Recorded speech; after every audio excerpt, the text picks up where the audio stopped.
Em audiência na Câmara Federal, o presidente do Banco Central afirma que a economia brasileira segue tendo uma trajetória de pouso suave e defendeu a atual condução da política monetária. Roberto Campos Neto participou ontem à tarde de uma audiência pública na Câmara dos Deputados. Ele foi convocado para prestar esclarecimentos para a Comissão de Finanças e Tributação do Legislativo.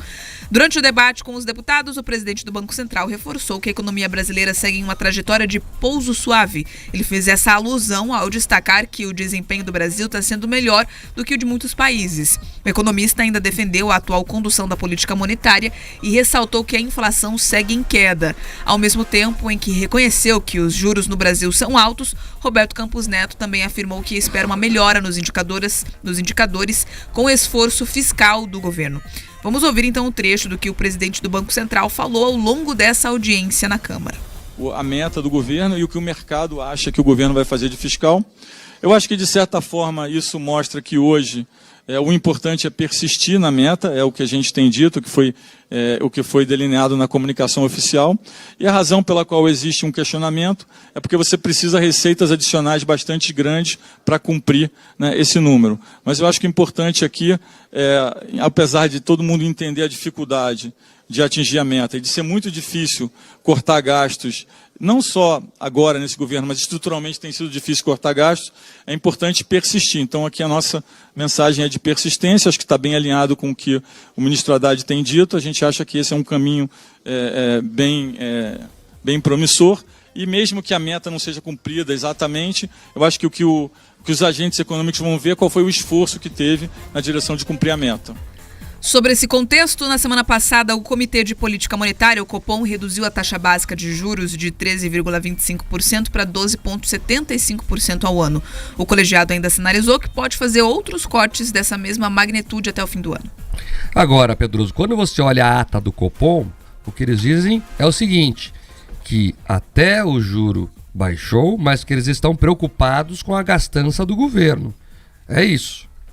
Você, Mark, você conseguiu traduzir muito bem o espírito do que veio ali na ata do Copom. É importante deixar claro para os ouvintes algumas coisas, um palavreado que às vezes fica meio difícil. Quando o Roberto Campos Neto e a ata do Copom falam de política monetária, eles estão falando de todas as ações que são tomadas ali pelo Banco Central, principalmente, e os órgãos a ele ligados, que tratam da moeda, da segurança da moeda, ao combate à inflação.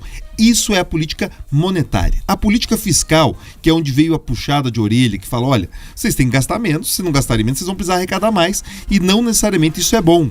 Então, é o quê? É a política do governo, tanto de arrecadação quanto de gastos. E é aí que está o problema. Você tem todo um descontrole sobre aquilo que tem sido gasto e você tem toda uma tentativa de correr atrás ali pelas medidas do Banco Central. A expectativa do governo, de alguns agentes, é que o corte da taxa Selic fosse inclusive mais rápido nessas duas próximas reuniões que nós temos ainda em 2023, para que em 2024 a taxa Selic chegasse a 2 dígitos.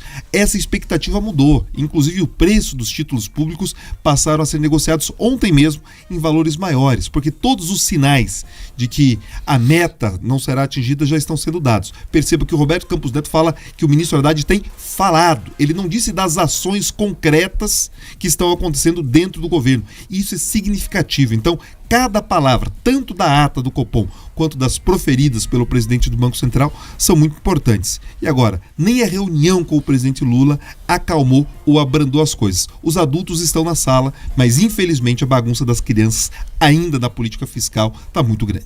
E tem um bastidor interessante, Pedroso, que o Haddad, na verdade, apesar de ter esse discurso para fora, né, fora Campos Neto, do PT, essa coisa toda, o Haddad internamente conta com o Campos Neto para defender a meta fiscal perante o Lula. Então foi isso, ficou muito claro nessa reunião aí. Então o Haddad está isolado dentro do PT, né, ele tem a meta de zerar o déficit fiscal no ano que vem, mas o PT não está muito aí para ele, porque o PT quer gastar. Ali é o trem da alegria. E o Haddad está isolado. Então é interessante isso. Apesar de, publicamente, o PT falar mal do Campos Neto, pelo menos a parte do PT que é um pouco mais responsável, vê no Campos Neto um aliado.